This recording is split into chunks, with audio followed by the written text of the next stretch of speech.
اعوذ باللہ من الشیطان اللعین الرجیم بسم اللہ الرحمن الرحیم وبہ نستعین وہو خیر ناصر ومعین وصلی اللہ علی محمد وآلہ الطیبین الطاہرین المعصومین الذین اذھب اللہ عنہم الرجس وطہرہم تطہیرا اما بعد فقد قال اللہ تبارک و تعالی فی کتابہ المجید وفرقانہ الحمید وہو اصدق الصادقین وقولہ الحق بسم اللہ الرحمن الرحیم یا ایہا الذین آمنوا اطیعوا اللہ واطیعوا الرسول واولی الامر منکم۔ معزز ناظرین، قرآن مجید کی مشہور معروف آیا وافی ہدایہ کی تلاوت کے ساتھ آپ کی خدمت میں حاضر خدمت ہوں، اور میں اس آیت کا سادہ سا ترجمہ خدمت میں پیش کرنے کی جسارت کر رہا ہوں۔ ایمان والوں سے خطاب ہے رب ذوالجلال کا، اور ارشاد باری تعالیٰ ہے کہ ایمان لانے والوں اطاعت کرو اللہ کی، اور اطاعت کرو اللہ کے رسول کی اور ان کی جو تم میں سے صاحبان امر ہیں۔ اب اس میں ایک علمی مباحثہ ہے جس کو میں اس طرح سے حل کرنے کی کوشش کرتا ہوں۔ یہاں پر علماء اسلام کا نظریہ یہ ہے کہ اللہ کی اطاعت کا حکم ہے، رسول کی اطاعت کا بھی حکم ہے، اور صاحبان امر کے لیے لفظ اطیعوا استعمال نہیں ہوا ہے آیت میں، جیسے رسول اللہ کے متعلق ہوا ہے۔ تو میرے محترم، اس وضاحت کے لیے دو الفاظ یہ پیش کرنے کی جسارت کر رہا ہوں کہ عربی میں دو لفظیں ہیں، ایک ہے مطیع اور ایک ہے مطاع۔ مطاع اسے کہتے ہیں جس کی اطاعت کی جائے، اور مطیع اسے کہتے ہیں جو اطاعت کرے۔ اس آیت میں اگر آپ توجہ فرمائیں گے تو اس میں تین مطاع پیش کیے گئے ہیں۔ پہلے یا ایھا الذین آمنوا اطیعوا اللہ، اطاعت کرو اللہ کی، ایک پہلا مطاع ہے اللہ۔ واطیعوا الرسول، اور اطاعت کرو رسول کی، دوسرا مطاع ہے رسول۔ واولی الامر منکم، اور ان کی جو تم میں سے صاحبان امر ہیں۔ صاحبان امر کی تفسیر میں علماء تشیع کا یہ نظریہ ہے کہ امیر المومنین علی بن ابی طالب علیہ السلام سے لے کر حضرت حجت خدا تک جتنے بھی معصومین ہیں یہ صاحبان امر ہیں۔ اب یہ سوال ہے کہ جیسی اطاعت رسول کی ہے ویسی ہی اطاعت صاحبان امر کی ہے، کیونکہ لفظ اطیعوا رسول اللہ کے ساتھ آیا ہے، اور واو عطف کی لگا کر اللہ تبارک و تعالیٰ نے یہ بیان فرمایا ہے کہ اطاعت معصوم کی ہوتی ہے، اور اللہ کے بعد ہمارے ائمہ ہدی علیہم السلام معصوم ہیں اور ان کی اطاعت واجب ہے۔ لیکن ایک فرق ہے کہ اللہ مطاع ہے، کسی کا مطیع نہیں۔ دوسرا جو مطاع رسول ہے، یا ایھا الذین آمنوا اطیعوا اللہ واطیعوا الرسول، رسول ایک اللہ کا مطیع ہے، باقی کائنات کا مطاع ہے۔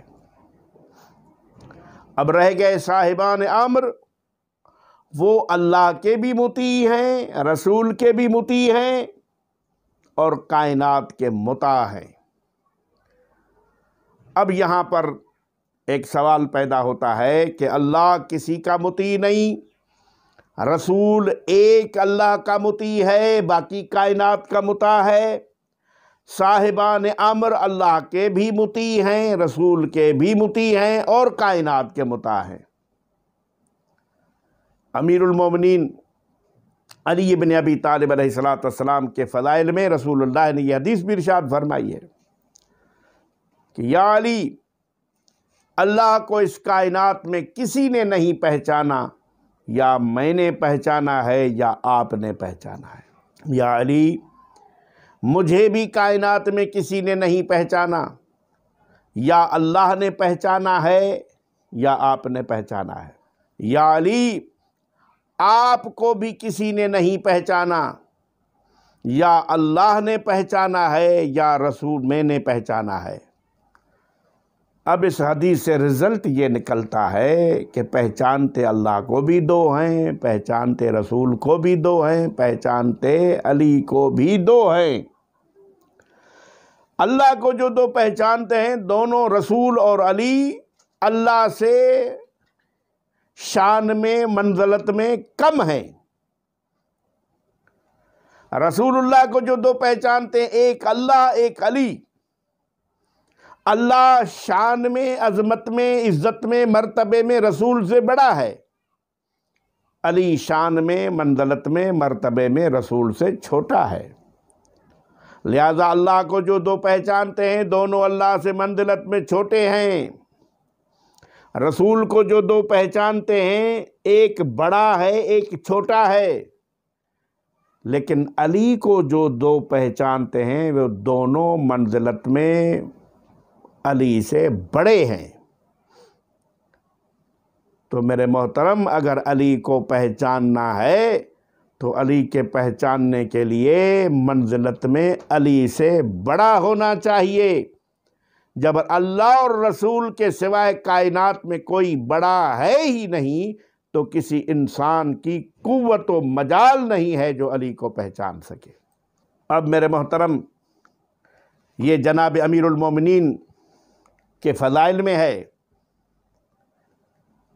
کہ جب حالت رکوع میں تھے، نماز میں، مسجد نبوی میں نماز ہو رہی تھی، اور حالت رکوع میں جب علی گئے تو ایک سائل نے سوال کیا، ہے کوئی جو اللہ کے نام مجھے کچھ عطا کرے؟ 3 مرتبہ کہنے کے بعد جب واپس جانے لگا تو اللہ سے مخاطب ہو کر کہا، میرے اللہ تو گواہ رہنا، میں آپ کے گھر سے خالی جا رہا ہوں۔ حضرت علی علیہ السلام نے اپنے سیدھے ہاتھ کو حالت رکوع میں سیدھا کیا، اور اس کی انگلی میں جو انگشت مبارک تھی وہ اس سائل نے اتار دی، اور اسی مولا کی زکوٰۃ پر، اسی مولا کی سخاوت پر اللہ تبارک و تعالیٰ نے آیت نازل کی کہ انما ولیکم اللہ ورسولہ، ایک ولی تمہارا اللہ ہے اور ایک اس کا رسول۔ والذین آمنوا الذین یقیمون الصلاۃ ویؤتون الزکاۃ وہم راکعون، اور وہ ولی ہیں جو حالت رکوع میں زکوٰۃ ادا کرتے ہیں۔ علامہ فخر الدین رازی نے لکھا اپنی تفسیر کبیر میں کہ یہ آیت مولا علی کے شان میں نازل ہوئی ہے۔ تو میرے محترم، یہ اطاعت کی منزل میں مولا علی کا فرمان ہے کہ میں نے رسول کی اطاعت ایسے کی ہے جیسے اونٹنی کا بچہ اپنی ماں کے پیچھے چلتا ہے۔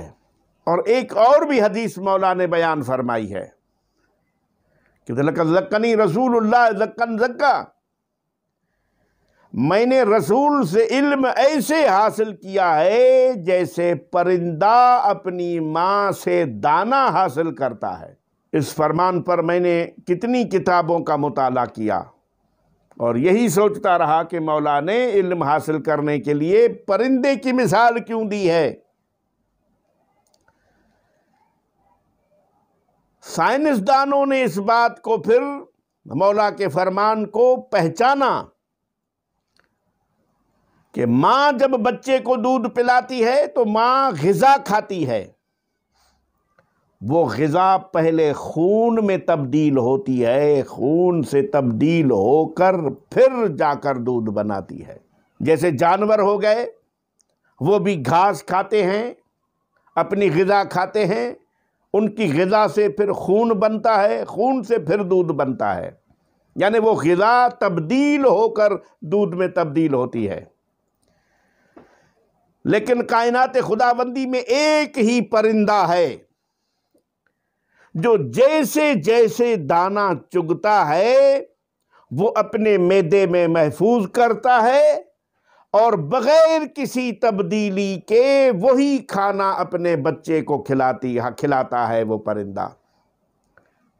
تو اب یہاں سے یہ بات ثابت ہوئی کہ خداوند عالم نے یہ کہا ہے کہ جب تم کو ہم نے ماؤں کے شکم سے باہر کیا، لا تعلمون شیئا، تم کچھ نہیں جانتے تھے، ہمیں تو اپنے جسم سے مکھی اڑانے کا علم بھی نہیں تھا، لیکن علی مولا کو رسول نے آتے ہی اپنی زبان منہ میں دے دی، اور جب منبر کوفہ پر بیٹھے مولا علی تو یہی جملے ارشاد فرمائے کہ پوچھو جو کچھ مجھ سے پوچھنا ہے، میں زمین کے راستوں سے آسمان کے راستے زیادہ جانتا ہوں، کیوں؟ یہ میرا علم نہیں ہے، یہ رسول کا لعاب ہے، اور میں نے رسول سے علم ایسے حاصل کیا ہے جیسے پرندہ اپنی ماں سے دانہ حاصل کرتا ہے۔ اب میرے محترم، وقت کی نزاکت کو دیکھ کر، تمام واقعات کو چھوڑ کر، رسول اللہ کے بعد 25 برس تک مولا علی علیہ السلام کا خاموش رہنا یہ مولا کی سیرت ہے۔ اور یہ بھی نہیں ہے کہ جب بھی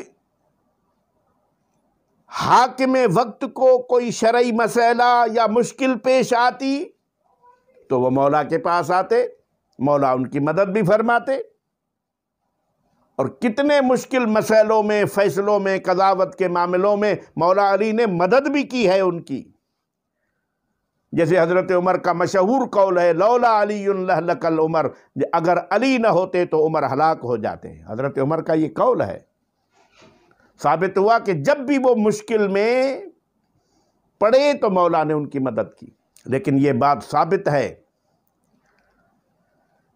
کہ مسلمانوں نے جو خلفائے راشدین کی بات کی ہے، علامہ مودودی نے اپنی کتاب خلافت و ملوکیت میں یہ بات لکھی ہے کہ چوتھے خلیفہ راشد حضرت علی ہیں،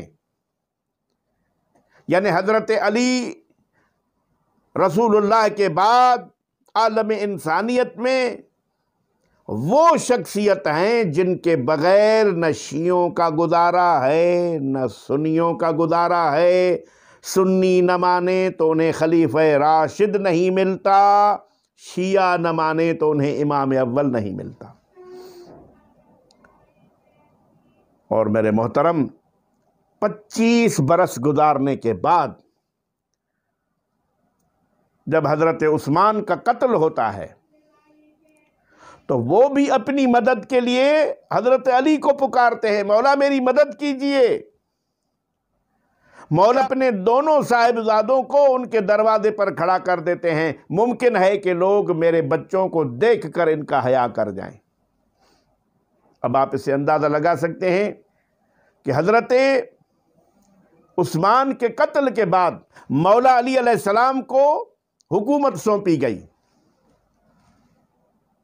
کہ آپ اب اقتدار کو سنبھالیں، حکومت کو سنبھالیں۔ اب اس سے اندازہ لگا سکتے ہیں کہ 25 برس تک جو خلفائے ثلاثہ حضرت ابوبکر، حضرت عمر، حضرت عثمان نے حکومتیں کی، ان کے خلاف کوئی سازش نہیں ہے، کوئی جنگ نہیں ہے۔ مولا علی علیہ السلام جب اقتدار پر آتے ہیں تو مولا سے جنگوں کا سلسلہ شروع ہو جاتا ہے۔ 2.5 برس میرے مولا کے جنگوں میں گزر جاتے ہیں، کبھی صفین، کبھی جمل، کبھی نہروان۔ موقع ہی نہیں ملا میرے مولا کو حکومت کرنے کا۔ اور صاحبان بصیرت کے لیے یہ ایک جملہ بھی عرض کرنے لگا ہوں کہ جب مولا کو حکومت ملی تو کتنے لوگ مولا کے پاس آئے تھے بیعت کرنے کے بعد کہ مولا فلاں فلاں جگہ کی گورنری خالی ہے، اگر میری خدمات آپ کو چاہیے تو ہم حاضر ہیں۔ جب وہ مولا سے ملنے کے لیے آئے تو اس وقت مولا امیر المومنین اپنے بیت المال کے انچارج سے بیت المال کا حساب کر رہے تھے۔ جب فارغ ہو گئے تو مولا نے حضرت قمبر کو کہا کہ یہ جو چراغ عوام کے تیل سے جل رہا ہے اس کو بجھا دو، میرے گھر سے میرا ذاتی چراغ لاؤ، کیونکہ یہ لوگ مجھ سے زمانے کی باتیں کریں گے۔ اس 2-4 منٹ میں اگر زمانے کی باتیں کرنے میں اگر عوام کا تیل جل گیا چراغ میں، تو علی کو خدا کے سامنے حساب دینا ہوگا۔ اور وہ جو تمنائیں لے کر آئے تھے کہ ہم گورنر بنیں گے، ہم یہ کریں گے، ہم وہ کریں گے، تو مولا کے اس سیرت کو دیکھ کر وہ سمجھ گئے کہ جو علی 2 منٹ کے لیے ہماری ذاتی گفت و شنید میں عوام کے پیسوں کا تیل جلنے نہیں دیتا، وہ ہمیں کیا دے گا؟ اس سے سمجھنا چاہیے۔ اور مولا کے خطبے میں بھی ہیں کہ مجھے پتا ہے کہ کن کن لوگوں نے بیت المال کو ہضم کیا ہے۔ ہمارے ملک میں تو جو کچھ بھی ہو جائے اس کا حساب نہیں ہوتا، لیکن مولا نے کہا کہ جو کچھ جس نے بیت المال سے رقم لی ہے، کنیزیں خریدی ہیں، شادیاں کی ہیں، اپنے محل بنوائے ہیں، میں علی عدل و انصاف کا وہ قانون نافذ کروں گا کہ تمہارے پیٹوں سے وہ کھائی ہوئی رقم واپس نکالوں گا، دنیا کو پتا چلے کہ عدل الہی کیا ہوتا ہے۔ اور میرے محترم، میں کیا مولا کی سیرت کا آپ کو واقعہ بتاؤں؟ ہر سیرت نگار نے مولا علی علیہ السلام کے قتل کی وجہ یہی لکھی ہے، قتل امیر المومنین فی المحراب شدت عدلہ۔ مولا کو محراب کوفہ کی مسجد میں شہید اس لیے کیا کہ مولا اپنے فیصلوں میں عدل کرتے تھے۔ وہ عدل امیر المومنین عدل الہی تھا، اور لوگوں کو یہ عدل الہی پسند ہی نہیں تھا، اس لیے مولا علی کو سازش کروا کے قتل کیا گیا۔ ایک بڑی تفصیل ہے کہ ابن ملجم کہاں سے آتا ہے اور کہاں سے زہر ملتی ہے، پھر وہ 70 دن اپنی تلوار کو اس زہر میں بجھاتے ہیں، پھر یہ کوفے کی کچھ عورتیں پانی بھرنے کے نیت سے کنویں پر جاتی ہیں اور اس کی ملاقات قطامہ سے ہو جاتی ہے، اور یہ قطامہ کے زلفوں کا اسیر بن جاتا ہے، پھر اس سے شادی کی خواہش کرتا ہے۔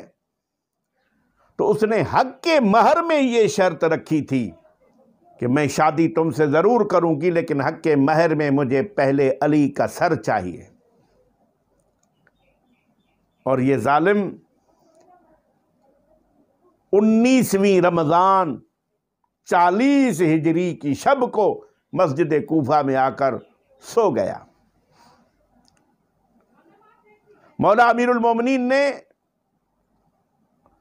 اپنی بیٹی جناب ام کلثوم کے گھر میں اس دن روزہ افطار کیا تھا، وہاں شب گزاری۔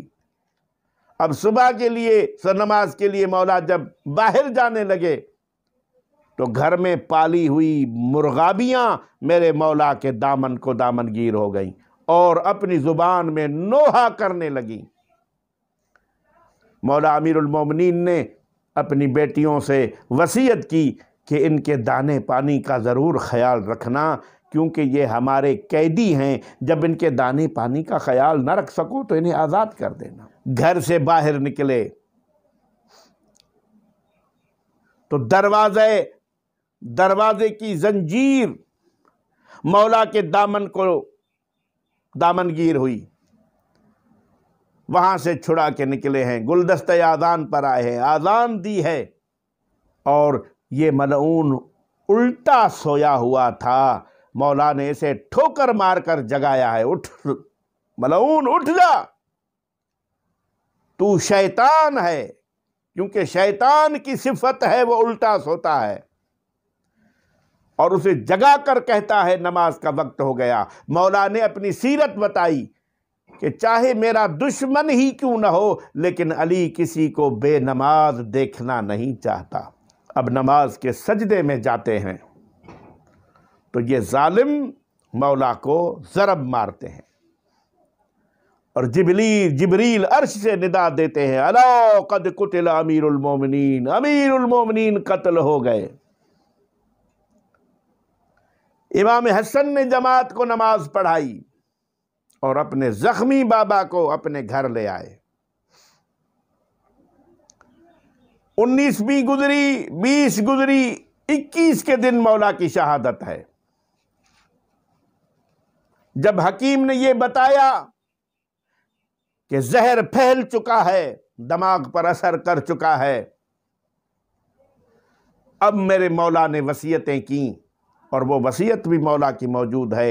امام حسن حسین کو بلا کر کہتے ہیں کہ میں تم دونوں کو وصیت کرتا ہوں کہ اللہ کی تقوی اختیار کرنا، ہمیشہ ہمیشہ مظلوم کے ساتھ ہی رہنا، ظالم کا ساتھ کبھی نہ دینا، اور جو غرباء اور مساکین اور یتامہ کے حقوق ہیں ان کے حقوق کا خیال رکھنا۔ اور وصیتوں کے بعد ایک وصیت میرے مولا نے یہ بھی کی کہ جب میں اس دنیا سے رخصت ہو جاؤں، میرے جنازے کا تابوت تیار کیا جائے، تو تابوت میں اگلے پائے کوئی نہ اٹھائے۔ امام حسن حسین علیہ السلام کو فرماتے ہیں کہ پچھلے پائے تم دونوں نے اٹھانے ہیں۔ اور وصیتوں کے بعد جب پردیس میں کوفہ میں مولا علی علیہ السلام نے اس دنیا کو چھوڑا، اس دنیا سے رخصت فرمائی، اور زخمی ہیں تو ہر عزیز زخم پر پٹی رکھتا ہے، یہاں پر ایک دکھ بھرا جملہ ہے کہ میرے مولا کو میں عرض کروں، مولا آپ کو زخم ایک ہے،